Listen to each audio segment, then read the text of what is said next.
Okay, and Z.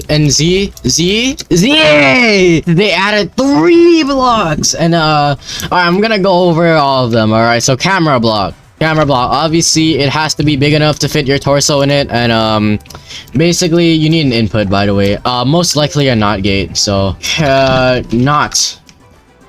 That's what I'm gonna name it, and the input's going to obviously be not, you know. And I can just set the destination wherever you want. The destination is going to be where your camera is, like it stays right there.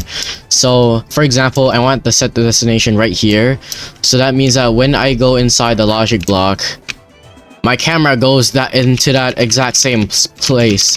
Yeah. Okay, and the next one is the fun block. Now, what this does, also, obviously, your torso has to fit inside it. I'm gonna name the input not gate, and if I select something like invert, but the setting is off, right? It's off by default. If I go inside a logic block, nothing happens. Why? What does this even do? Well, if you go inside your settings and turn on invert, and you actually go inside the logic block, it turns it off. But then if you actually turn set off, what that does is that it turns it on.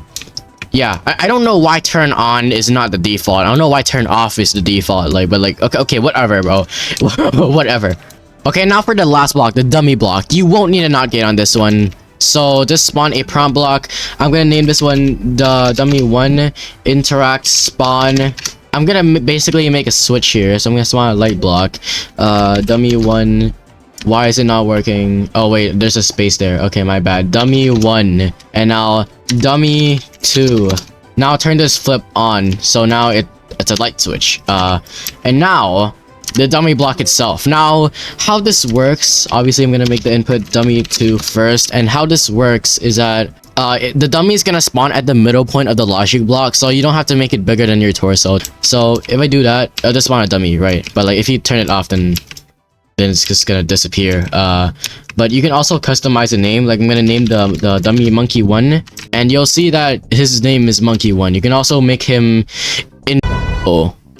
So in that way, he's literally like invincible. Like you can't do anything to bro. And you can also set the shirt ID and pants ID. Now I'm gonna show you what that means. I'm just gonna go to my avatar for this. So just like find classic shirts and classic pants. You can go to the marketplace if you want, but I'm just gonna give him the Johnny fit. So when you press these, right, you'll see that there's gonna be an ID right here. So this is going to be the ID that you want, right? This is the shirt. So I'm gonna give him this shirt ID, and for the pants, you're also gonna see an ID here. So you're gonna also grab this ID, paste it there, and now when you spawn the dummy, he has the Johnny fit, all right. But not for some reason, well, you can't really edit the head, so he's just gonna look like that. So yeah, that's basically it though. It's a really good update. I like it.